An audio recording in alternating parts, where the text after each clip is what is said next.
Alors, on a fait, donc je vous ai montré les imports pour les sections, enfin les imports, le fichier, la bonne pratique, on va dire, pour les sections d'analyse. On a aussi tout ce qui concerne les clés IO que vous pouvez largement anticiper. Donc, sur les clés IO, eh bien, c'est un peu la même chose. Vous pouvez vous référer au document du guide des clés des UO. Vous aurez de la même façon en jaune les modifications de la campagne, à voir si vous êtes concerné ou pas par ces modifications. Vous pouvez alors ensuite, effectivement, ensuite, c'est là où on rentre dans la bonne pratique, c'est comment je recueille ces données dans mon établissement. Est-ce que je les recueille en routine? Et dans ce cas-là, ben, je vais pouvoir préparer le fichier d'import pour l'intégrer dans le Arcane. Ou est-ce que je ne l'ai pas en routine et que j'ai un fichier Excel, par exemple, qui navigue entre tel service, je sais pas, laboratoire, n'importe quoi, et moi, bon, et dans ce cas-là, il faut effectivement pouvoir avoir cette vision. Et après, eh bien, on va faire la même chose. C'est Agnès cette fois-ci qui va vous, alors la même chose. Pas exact, c'est le même état d'esprit. Agnès va vous faire la démonstration sur, voilà, en créant l'année 2024, comment je vais pouvoir aller dans l'onglet clé et exporter un fichier Excel. Oui, c'est une suggestion hein, pour bah, dans le cas où votre recueil n'est pas en routine et que vous allez vous tourner vers les services métiers, bah, de préparer le fichier Excel pour le service métier. Donc c'est une suggestion pour vous aider à préparer ce fichier de façon exhaustive, le plus exhaustive possible. Donc on va manipuler un petit peu dans Arcane.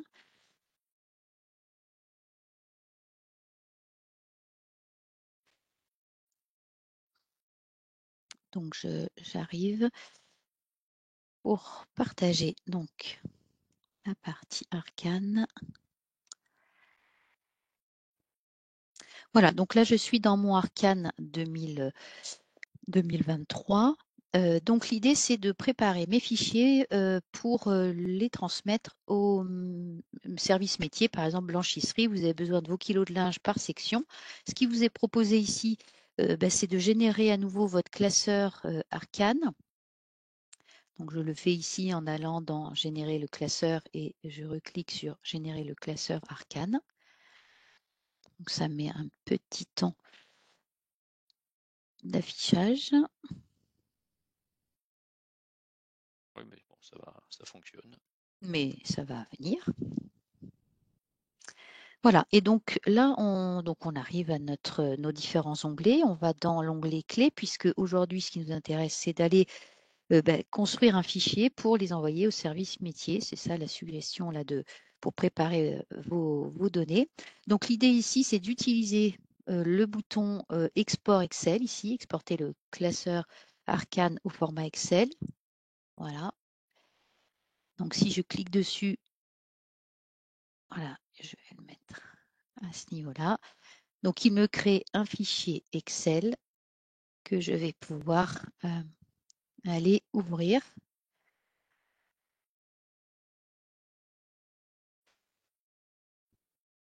Alors,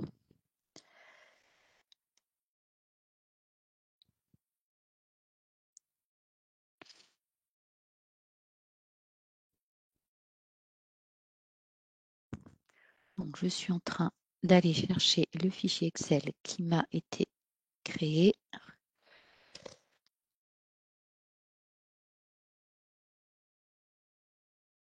Voilà, par exemple, celui-ci.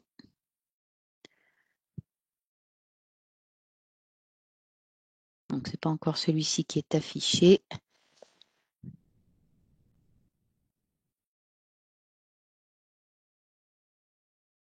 C'est en cours. C'est vrai que Ouais, c'est un gros ça met un fichier. peu, Hein, il y ouais, a c'est un tous gros les fichier, onglets. ouais, ouais. C'est un gros fichier, mais ça va, voilà, ça arrive, ça arrive, ça C'est arrive. vrai qu'il est un peu long là.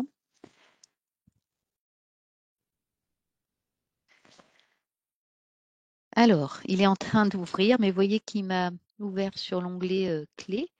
Voilà, donc on retrouve donc nos onglets Voilà. hein, du classeur, mais là on est vraiment en Excel. Et donc là, plusieurs choix pour vous. Soit soit vous pouvez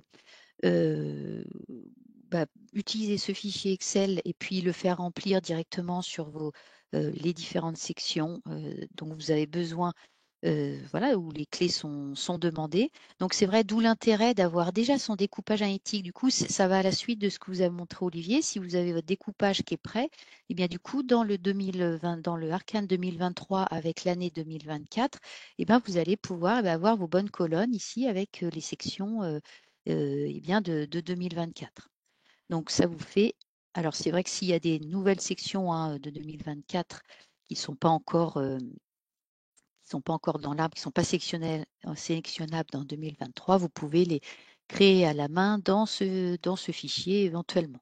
Donc, si vous voulez, vous savez que ce classeur Arcane, il est verrouillé, mais on peut tout à fait faire un copier-coller vers un nouveau fichier Excel. Alors, si il veut bien.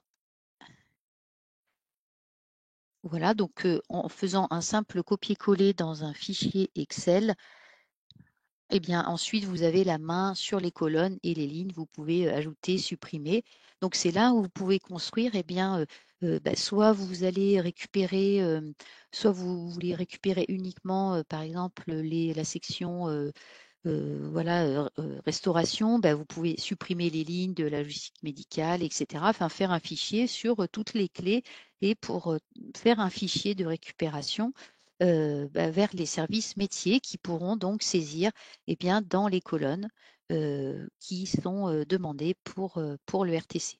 Donc ça, c'est la première façon voilà, de faire pour aller récupérer l'information vers les services métiers. Il faut ensuite donc, vous verrez qu'on est beaucoup à vous faire créer les fichiers d'import pour remplir Arcane, puisque c'est ça qui vous fera gagner du temps.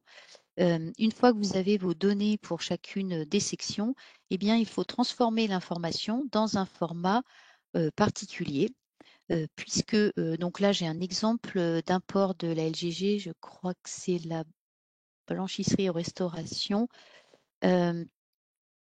Vous voyez que pour le format d'import, donc là on est dans l'onglet clés. Si on souhaite importer les données pour, par exemple, la blanchisserie, là j'ai deux sections en fait, par exemple, deux sections de LGG, restauration et blanchisserie. Il faut en première colonne mettre les codes d'SA de restauration blanchisserie. En colonne B, il va falloir mettre les sections qui apparaissent en colonne, donc c'est les noms des colonnes en fait, hein, c'est les numéros de section analytiques. Et ensuite, eh bien, vous avez le nombre de clés ici pour le croisement entre la ligne et la colonne avec la valeur ici. Donc, je peux faire la petite démonstration ici. Voilà, donc je vais dans l'onglet clés. Donc, vous voyez que dans restauration blanchisserie, donc ce sont les deux lignes. Ici, nous n'avons. Ah si, alors ici, je vais mettre les données à 0. Voilà, donc vous voyez que j'ai pas de données ici. Je vais aller importer, aller chercher le fichier que je viens de vous montrer, import clé LGG par exemple. Et là, donc, vous avez une petite fenêtre qui s'ouvre qui vous dit, donc qui a son importance, vous allez voir pourquoi, qui vous dit est-ce que vous voulez effacer les données déjà saisies dans cet onglet avant d'effectuer l'import.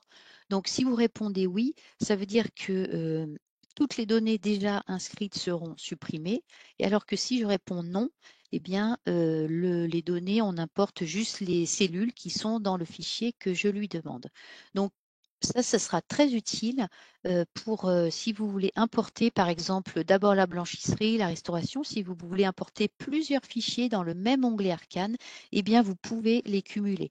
Donc, ça veut dire que dans l'organisation du travail, si vous demandez les clés de la restauration, les clés de la blanchisserie, plus les autres clés que vous travaillez dans d'autres fichiers Excel, vous pourrez les importer successivement sans écraser les autres. Donc ça, c'est une façon de travailler qui est pour nous dans les bonnes pratiques pour remplir Arcane. Donc moi, je vais maintenant, puisque j'ai quelques données, donc il me dit que mon import a été effectué avec succès. Alors des fois, ce n'est pas le cas. Si ce n'est pas le cas, il vous indique, vous avez un fichier, un rapport d'import qui vous dit que, eh bien, il faut modifier tel et tel élément, qu'il y a euh, des lignes qui sont pas bonnes ou des colonnes. Donc, des fois, souvent, ce qui arrive, c'est quand il n'y a pas le bon numéro de SA, des choses comme ça. Mais là, il me dit que tout est OK. Vous voyez que mes lignes restauration et blanchisserie, eh bien, sont, voilà, ont été, on voit que les chiffres sont maintenant saisis. Donc, vraiment, on vous encourage à faire ces fichiers d'import. Alors, j'ai vu passer une question, comment les faire simplement? Alors, ben, simplement, il y a quand même une manipulation, comme je le disais tout à l'heure, si on part du classeur ici, donc on est plutôt en ligne, on a nos sections logistiques et en colonne nos SA, c'est vrai qu'on doit atteindre eh bien, ce format ici. Donc, il y a une modification du format, hein, donc, puisqu'il faut avoir plusieurs lignes pour la même SA de LGV pour permettre d'avoir les lignes des différentes sections d'analyse. Donc ça, c'est de la manipulation Excel. Alors après, est-ce que chez vous, vous avez quelqu'un qui peut vous faire une macro, des choses comme ça? Voilà, ça après, c'est vraiment de la technique pure. On est vraiment sur de la technique là de fichier pour vraiment transformer le format initial avec ce format. Voilà. Alors après, est-ce que c'est simple? Je dirais pas que c'est simple. C'est de la technique. Donc ça, sur la technique, soit dans votre établissement, vous avez quelqu'un qui peut vous aider, soit faire une macro. Voilà, donc ça, il n'y a pas de technique. C'est du copier-coller. En fait, on peut faire du copier-coller pour chaque ligne de LGV, aussi un copier-coller transposé. Je ne sais pas pour ceux qui connaissent. Dans les collages spéciaux, on peut faire de la transposition. Ici, transposer, mais c'est vrai qu'il va falloir le faire ligne par ligne. Donc ça peut être long, mais par contre, vous êtes sûr que dans votre fichier, donc si vous voulez passer vraiment donc, du fichier dont je vous parlais ici, donc qui est en ligne finalement un format colonne, eh bien ça va être un copier-coller transposé. Voilà, donc c'est un peu long, mais c'est faisable comme ça. Donc vraiment, on vous encourage à faire, voilà, au lieu de, c'est vrai qu'on a beaucoup, beaucoup de retours sur, notamment de faire des copier-coller dans Excel, puisque la plupart d'entre vous, hein, dans les retours qu'on a, c'est que vous faites bien l'export Excel, donc celui-ci, et puis ensuite vous allez chercher dans vos fichiers initiaux, enfin, dans vos fichiers propres à votre établissement, la donnée pour faire le copier-coller. Mais vous avez vu qu'il y a des lignes masquées et donc on ne peut pas tirer les formules sur les sections puisqu'il y a ces colonnes masquées. C'est pour ça que la solution eh bien, de ce fichier d'import ici eh bien, enlève tous ces problèmes de copier-coller. Et puis, voilà, le démasquage, voilà, on a réfléchi hein, aussi à vous éventuellement donner un classeur qui pourrait démasquer les colonnes, mais en fait, c'est pas souhaitable pour nous puisque après ça ne, quand voilà, pour ceux qui importent le Excel, eh bien ça ne garantit plus que l'import se passe correctement. Donc nous, on peut pas débloquer ce Excel ici ou enlever les colonnes. Masquées, voilà, l'outil est fait comme ça, c'est dans la conception de l'outil, donc on ne peut pas voilà, on ne peut pas voilà, enlever ces colonnes masquées. Donc, de passer par ce fichier d'import, eh bien, pour nous, c'est vraiment ce qui nous semble le plus important, enfin le plus facile en fait. Voilà, je crois qu'on a fait le tour sur les Ouais. clés et les UO. Voilà, alors j'avais un petit warning à vous donner. Donc, ceux qui voudraient passer par le Excel, donc comme je vous ai dit tout à l'heure, vous pouvez exporter votre classeur Excel. Et puis, si vous remplissez, c'est vrai que pour ceux qui n'ont pas beaucoup de sections, vous pouvez éventuellement remplir à la main, puis le réimporter dans votre classeur. Donc, attention, hein, l'export d'Arcane du Excel 2023 ne sera pas importable dans le Arcane 2024. Donc, ça, il faudra bien attendre 2024. C'est pour ça que si vous transformez votre fichier en fichier d'import, par contre, là, ça va bien fonctionner pour 2024, dans Arcane 2024. Donc, c'est vraiment intéressant de le faire maintenant sous cette forme-là. Voilà sur les clés et les UO. On peut passer maintenant aux ETPR. Alors, là, on est peut-être un petit peu moins précis, mais on peut vous donner des conseils, des bonnes pratiques sur les ETPR. puisque eh bien déjà, vous réalisez déjà des travaux dans le cadre de la SAE et notamment sur les catégories de personnel. Donc, vous pouvez déjà fiabiliser ou finaliser votre correspondance des codes SAE avec les codes RTC, puisque souvent vous partez de vos fichiers de paye, par exemple, pour les transcoder avec les codes attendus, enfin les types de catégories de personnel dans le RTC. Pour les points que vous pouvez réaliser dès maintenant, alors c'est vrai que ça dépend aussi si vous faites le TIC ou si vous ne le faites pas. Dans le cas où vous réalisez le TIC, vous avez la possibilité de fournir justement cette correspondance entre SAE et vos grades internes et la SAE. Et nous, on se charge ensuite de la correspondance SAE-RTC, puisqu'elle existe, nous l'avons officialisé l'année dernière. Il faut savoir que ceux qui ont déjà fait le TIC en 2023, eh bien dans Arcane 2024, vous aurez la possibilité de récupérer cette correspondance si elle est déjà faite. Voilà, donc vous pouvez déjà préparer votre fichier ETPR par UF. Donc c'est dans le TIC, vous avez cette indépendamment du CF, vous avez cette possibilité quand même d'avoir vos ETPR par UF. Alors j'entends qu'il y a des retraitements ensuite, mais vous pouvez quand même y travailler. Et puis, vous avez la réflexion à avoir sur la scission du personnel soignant par rapport au personnel autre, voire les sages-femmes pour ceux qui sont concernés. Donc, les codes SAE, voilà, donc pareil, dans vos codes SAE, eh bien, c'est ceux qui sont utilisés dans le recueil SAE, puisque vous avez votre propre numérotation, on va dire, des grades ou des métiers au sein de votre établissement. Mais c'est vrai que la SAE, c'est voilà, les statistiques annuelles des établissements de santé qui vous demandent de les classer déjà. Donc, vous avez ce premier classement qui existe forcément, donc qui est obligatoire. Vous avez déjà fait, alors peut-être vos collègues, mais vous renseignez sur les codes SAE. Et donc, nous avons ensuite officialisé la correspondance des codes SAE avec ceux du RTC. Alors, où se trouvent ces codes SAE? Je réponds un Ouais. peu aux Ah bah questions oui, qui passent. j'allais répondre, mais bon, vas-y. Alors Voilà. du coup, Mais j'étais parti pour écrire, mais oui, on peut. hein, Après, où est-ce qu'on les trouve? Donc, nous, on les propose page sur la page internet. du RTC 2024. Alors, il n'y est pas encore le fichier, mais ça sera un fichier Excel. Vous pouvez récupérer celui de 2023 sur la page RTC 2023, puisqu'il n'y aura pas de modification. Voilà, vous avez la colonne avec le code SAE et en face le code RTC. Il est tout en haut de la page 2023, là, D'accord, très bien. il est tout en haut, donc il est facilement retrouvable. C'est ça que je veux dire, il n'est pas perdu au milieu voilà, c'est le deuxième ou troisième fichier à télécharger en partant du haut de la page. Voilà. Parfait. Si mon établissement ne réalise pas le TIC, pareil, vous pouvez, comme on a vu sur les clés, eh bien, préparer aussi le fichier que vous pourrez transmettre à votre service RH. Donc, vous pouvez déjà le préparer à partir d'Arcane 2023.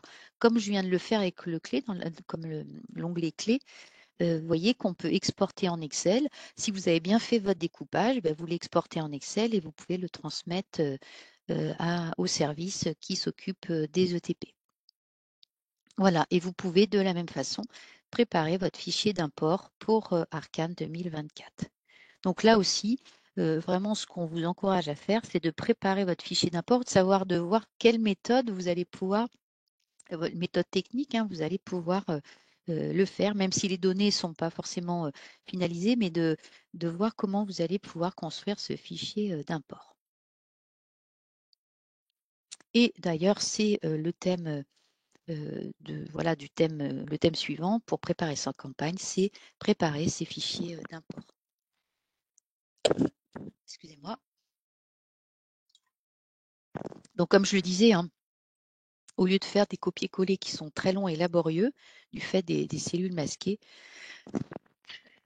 pardon, on vous propose de faire ces imports. Donc, je vais vous refaire un petit démo voilà, de comprendre déjà le principe de comment on construit ces imports. Il y a vraiment une astuce, comme je vous en ai déjà parlé, mais de pouvoir, au sein d'un même onglet, hein, même 3SA, 2PC, tous les onglets sont importables. Et dans le TIC aussi, on peut importer toutes les étapes. Eh bien, c'est de pouvoir cumuler l'import de plusieurs fichiers. Par exemple, si dans un fichier, vous travaillez les charges de personnel, donc ce sont les codes qui s'appellent PM Rému, eh bien, et que par ailleurs, vous avez un autre fichier où vous travaillez le personnel soignant, eh bien, vous pourrez importer successivement dans 3SA, par exemple, eh bien, d'abord les retraitements, les imputations analytiques pour le PM, et puis dans un second temps, ceux des personnels soignants, par exemple, et puis peut-être en troisième, les sages-femmes. Donc, c'est très intéressant pouvoir travailler. Ça vous permet de travailler bien vos différents types de personnel dans des fichiers à part, de préparer l'import et de les cumuler. Alors, je reviens un peu sur du coup à quel format finalement il faut aboutir pour importer les fichiers. Donc là, on vous met à disposition le guide des imports des onglets du classeur. Alors, il n'y est pas encore pour 2024, mais vous pouvez reprendre celui de 2023. Donc l'idée, hein, c'est vraiment que le fichier d'import, ça va faire un peu la bataille navale, pour ceux qui ont connu, bien sûr, où on importe. Le principe de l'import, c'est qu'on importe cellule par cellule. C'est vraiment chaque ligne de votre fichier d'import correspond à l'import d'une cellule. Par exemple, vous voyez, là, j'ai 3 champs qui sont séparés des points-virgules. C, point-virgule 2, point-virgule 20. Eh bien, ça veut dire que C, c'est le nom de la ligne. Donc, vous voyez, C ici. Le 2, c'est le nom de la colonne 2. Et 20, c'est eh bien, la valeur que c'est importée. Donc, dans mon fichier d'import, vraiment en Excel ou en CSV, vous voyez, on a vraiment C, 2 et 20 pour importer ici cette valeur. Si j'applique ce principe sur l'onglet clé, par exemple, eh bien, on a une ligne UOLGG underscore perso, par exemple, c'est un nom de ligne. Et en colonne, souvent en colonne, hein, dans nos onglets, notamment 3SA, clé, UO, on a les numéros de section et puis la valeur qu'on veut importer ici. Donc, vous voyez, mon fichier d'import, eh bien, il comprendra ces 3 champs-là, le nom de code UOLGG perso, point virgule, le nom de la colonne ici et voyez la valeur en 3e champ ici. Voilà, et par exemple, on peut aussi importer l'onglet 5C1. Vous voyez, de la même façon, le code ligne est là, code colonne et la valeur. Et ce qui nous indique, vous voyez, à chaque fois, on a ces petites flèches. Donc la flèche vers le bas, eh bien, va vous donner la colonne où on va voilà, où on trouve le code d'import de la colonne. Vous voyez ici, le premier, c'est celui-ci. Ici, la flèche qui nous montre les codes import qui correspondent au deuxième champ qu'il faut mettre dans son fichier d'import. Et voilà, on va avoir la liste ici de tous les codes qui peuvent être importés. Donc, vous allez, donc, par exemple, si je vais dans l'onglet 3SA, eh bien, vous voyez qu'on va retrouver les petites flèches. Alors, elles sont, selon les onglets, elles ne sont pas forcément toujours au même endroit. Eh bien, vous voyez, ma petite flèche ici qui descend, c'est les codes qui vont être attendus eh bien, dans le fichier d'import en code colonne. Mon code ligne ici, vous voyez, il est ici. On va retrouver nos numéros de section. Voilà, je voulais vous montrer peut-être un dernier. Oui, voilà, je vais vous montrer juste une démonstration sur 2 imports successifs dans 3SA. Donc, par exemple, vous voyez, j'ai préparé 2 fichiers. Je crois que j'ai déjà là ouvert. Non, je vais les ouvrir.